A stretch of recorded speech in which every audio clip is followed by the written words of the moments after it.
విద్యార్థి దశ నుండి రాజ్యాంగం పట్ల అవగాహన పెంచుకోవాలని భారత విద్యార్థి ఫెడరేషన్ ఎస్ఎఫ్ఐ మరియు అంబేద్కర్ యూత్ అద్దేపల్లి ప్రాథమిక ఉన్నత పాఠశాలలో ఎమ్మెల్సీ కెఎస్ లక్ష్మణరావు రూపొందించిన బాలల కోసం భారత రాజ్యాంగ ప్రవేశిక పుస్తకాన్ని మండల ఎంఈఓ దేవరాజు ఆవిష్కరించారు. దేశంలోని పౌరులందరికీ స్వేచ్ఛ, సమానత్వం, సౌభ్రతత్వం, న్యాయాన్ని అందించింది కాబట్టి వీటి అమలు కోసం పౌరులందరూ కృషి చేయవలసిన అవసరం ఉందన్నారు.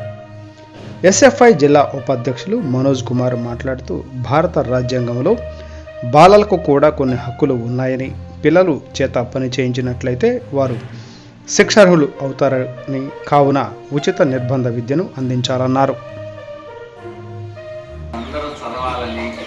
భావి భారత పౌరులుగా, మంచి పౌరులుగా ఎదగాలని చెప్పి విషయ సూచికకు ముందు మాటలు ఏముంటాయంటే, ఈ పాఠాలన్నింటిలో మనం ఏమి నేర్చుకోవాలి, ఏ జ్ఞానాన్ని సంపాదించాలనేటువంటి సారాంశం ఉంటుంది. అంటే ఈ పుస్తకం అంతా సారం తీస్తే ఏముంటుందో కొన్ని మాటల్లో కుదించి ఆ ముందు మాటలు చెప్తారు. సాధారణంగా విద్యార్థులు ఎవరు కూడా పాఠాలు చదువుతారు, పాఠం వెనుక ప్రశ్నలు జవాబులు చదువుతారు, పరీక్షలు బాగా రాసి మంచి మార్కులు తెచ్చుకుంటారు కదా. అయితే ఒక సాంఘిక శాస్త్ర ఉపాధ్యాయుడిగా నేను పనిచేసిన 25 సంవత్సరాల్లో పిల్లలకి నేను ముందు మాటే చదివించేవాడిని. ముందు మాట దగ్గర నుండి టెక్స్ట్ బుక్ ముందు మాట ఒకటే వాళ్ళు చదివేవాళ్ళు. ముందు మాట చదవడం ద్వారా ఏమవుతుందంటే, ఈ పుస్తకంలో ఎందుకు చదవాలి మనము అనేది మనకు అర్థమవుతుంది. రాజ్యాంగం మనం అందరూ తెలుసుకోవాలి, పౌరులందరూ తెలుసుకోవాలి. ఇప్పుడు మీరందరూ బాలబాలికలు, అవునా? మీరు ఎప్పుడైతే 18 సంవత్సరాలు నిండుతాయో మీరు ఓటర్లు అవుతారు. ఓటర్లు అయిన తర్వాత మీకు కొన్ని బాధ్యతలు ఉంటాయి, కొన్ని హక్కులు వస్తాయి. 18 సంవత్సరాలు నిండుగానే ఓటేసే హక్కు వచ్చింది కదా.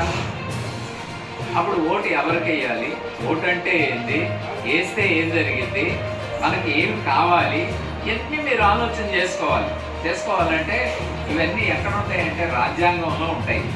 రాజ్యాంగ ప్రవేశికలో మనకి 4 ప్రాముఖ్యమైన మాటలు ఉంటాయి: స్వేచ్ఛ, సమానత్వము, సౌభ్రాతృత్వము, న్యాయం, సమన్యాయం. ఇప్పుడు మనం చిన్న మన క్లాసులోనే ఆడపిల్లలు గొప్పోళ్ళ, మగపిల్లలు గొప్పోళ్ళ అని ఒక ప్రశ్న వేసాం అనుకోండి. ఆడపిల్లలు ఏం చెబుతారమ్మా? మీరు గొప్పోళ్ళ, మగపిల్లలు గొప్పోళ్ళ అమ్మా చెప్పాలి. నాకు ఇద్దరు సమానమేనా? ఒకవేళ మేమే గొప్ప అని మీరంటే ఇప్పుడు వీళ్ళు ఏమంటారు? మేము గొప్ప అని వీళ్ళు అంటారు. ఇప్పుడు వీళ్ళు గొప్ప, వాడు గొప్ప అంటే ఇద్దరు సమానమే అని రాజ్యాంగం చెబుతుంది. అది సమానత్వపు హక్కు. అర్థమైందా? సమాజంలో ఇంకా పుస్తకం అనేటువంటిది బాలల కోసం ప్రత్యేకంగా రాజ్యాంగం పట్ల అవగాహన కల్పించడం కోసం చేసిన పుస్తకం. మీకు రాజ్యాంగం తెలుసా? ఎవరు రాశారు? డాక్టర్ బిఆర్ అంబేద్కర్ గారు రాజ్యాంగం రాశారు కదా మన భారతదేశానికి. దాంట్లో మనకి కావాల్సినటువంటి హక్కులు, విధులు, ఆర్థిక సూత్రాలు చాలా ఉన్నాయి, చట్టాలు ఉన్నాయి మనకు ఉపయోగపడేటువంటి. కాబట్టి ఆ విషయాలు మనం తెలుసుకోవడం కోసం చాలా సమయం తీసుకుంటాం. ముందుగా ప్రాథమికంగా మన స్థాయిలో మనకు అర్థమయ్యే విధంగా ఈ బుక్ని బయటికి తీసుకొచ్చి ప్రింట్ చేసి ఈ బుక్ మీరు అందరికి ఇస్తాము, మీరు అందరికి చదువుకోవచ్చు. కాబట్టి రాజ్యాంగం ఏం చెప్పింది, మనకి ఏ హక్కులు ఇచ్చింది, దీంట్లో మన బాలలు కూడా కొన్ని హక్కులు ఉన్నాయి తెలుసు. రాజ్యాంగంలో ఏ హక్కులు ఉంది అంటే, మీరందరూ బాగా చదువుకోవాలి అని చెప్పిన హక్కు ఉంది. అందరూ చదువుకోవాలి, అందరికీ ఉచిత విద్య అందించాలనే హక్కు ఉంది దాంట్లో. 2, మీరందరూ బడిలో లేకుండా పనికి వెళ్తే, అర్థమైందా? పనికి వెళ్తే వాళ్ళు శిక్షార్హులు అనేటువంటిది కూడా దీంట్లో చెప్పింది. మీరందరూ బడికేలోనే ఉండాలి, పనిలోకి వెళ్ళకూడదు. సమానత్వాలు అందరూ సమానంగా ఉండాలనేటువంటి హక్కులు ఇచ్చింది. కాబట్టి ఈ విషయాలన్నీ మీరు అందరూ తెలుసుకోవాలి. ఈ బుక్ని ముందు ఆవిష్కరించి పిల్లలకి ఇచ్చిన తర్వాత మన విద్యార్థి ముగిస్తుందాం.